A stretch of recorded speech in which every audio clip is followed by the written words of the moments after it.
tous, c'est Tony. Donc comme promis, je vous montre un Watt à outils Placo. Donc tu vois, c'est un verrière Beraclip 4. Je mets quasi tous mes outils dedans, sauf la visseuse. Donc dedans, j'ai une pince pour coller les M70, c'est les montants de 70 dos à dos. Donc tu vois, ça te permet de pincer les montants au milieu de la plaque. Quand tu fais une jonction de plaque, je préfère mettre des vis. Donc tu vois, j'ai une pince pour les M70.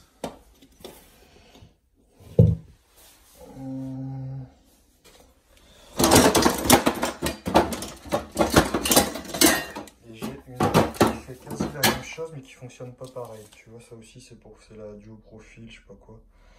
Donc c'est pareil, tu vois. Celle-ci c'est pour les M48 plutôt. Ou vice versa, ouais. Tu vois, donc j'en ai deux fois la pince. J'ai ce que moi j'appelle une claquette, c'est pour soulever les placos pour les décoller du sol. J'ai une pince à fourrure, ça c'est une pince un peu universelle, donc tu vois c'est une Edma pareil.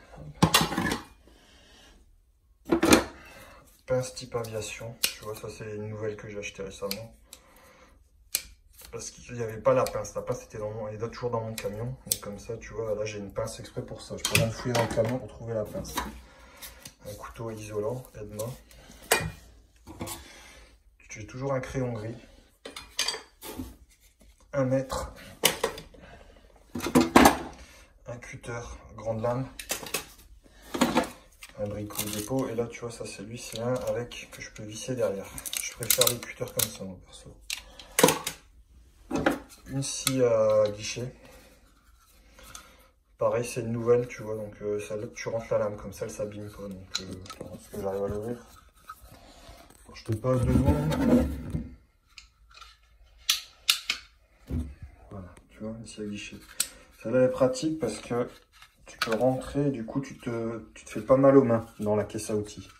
Pareil, ça j'en ai une autre dans le camion, mais pas une pliante, une classique. Où la lame elle est là, mais elle est rangée donc tu te blesses pas. Là ça traîne en vrac dans le camion, ça peut être dangereux. J'ai une mini râpe Edma. Et j'ai une râpe à 2 mains de chez Stanley. Tu vois, donc j'en ai 2 des râpes. Fil bleu. Avec taille crayon ici.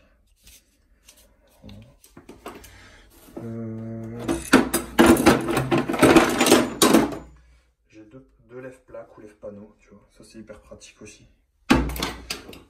Ça permet de couper des bandes, tu vois, ça vient avec ça. En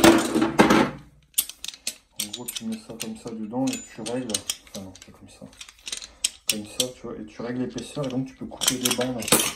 Donc tu vois, par exemple, quand j'ai besoin de couper une tranche comme ici, et ben hop, je mesure et je fais une bande avec ça, ça va super bien. Ça va super bien parce que tu as une molette. Tu as une molette des deux côtés. Donc du coup, ça coupe le carton des deux côtés et ça coupe super.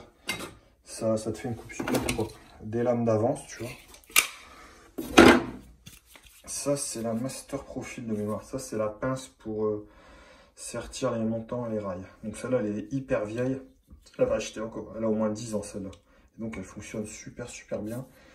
Ce qui est bien avec Edma, c'est que tu peux acheter les pointes. Tu vois, tu peux acheter les pointes là. Et changer juste la pointe quand elle a abîmé. Donc celle-ci, j'ai déjà changé la pointe une fois. Les fixations top fixe, tu vois. Donc là, j'en avais 2 parce qu'un copain m'en avait prêté. Donc tu vois, j'en ai toujours 2. Encore un crayon gris. Un Plum Boy. Ça, c'est un fil à plomb de compète, un Tajima. Ça, c'est hyper pratique. Un kit de 6 cloches à la con. Donc ça, tu vois, c'est au cas où je dois faire des spots ou des trucs comme ça. J'ai toujours un kit. Pourtant, j'utilise pas souvent, mais au moins, si j'ai pas les 6 cloches avec moi, j'ai des 6 cloches dedans. Ça, c'est quand je dois gratter, tu vois, c'est une pointe. Des fois, tu dois faire gratter un peu la saignée ou gratter un peu dans un truc, et ben, je vais prendre ça. Tu vois, ça, pareil, ça a au moins 20 ans, ça traîne là-dedans. Un marqueur pour les rails. Des petites lames, si je veux utiliser le cutter Irvine, celui-là, tu vois. Tu vois, pareil, ça, c'est un cutter, il y a au moins 20 ans. 10-20 ans. Des lames pour le Irvine.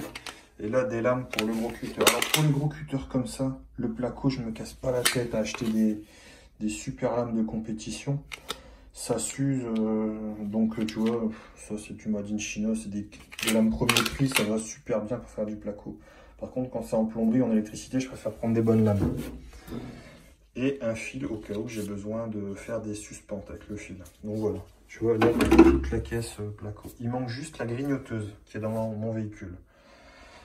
Mais sinon, elle est complète. Voilà. Donc comme ça, tu as vu tous les outils pour le placo. Bon allez, je vous laisse. Salut à tous, c'était Tony.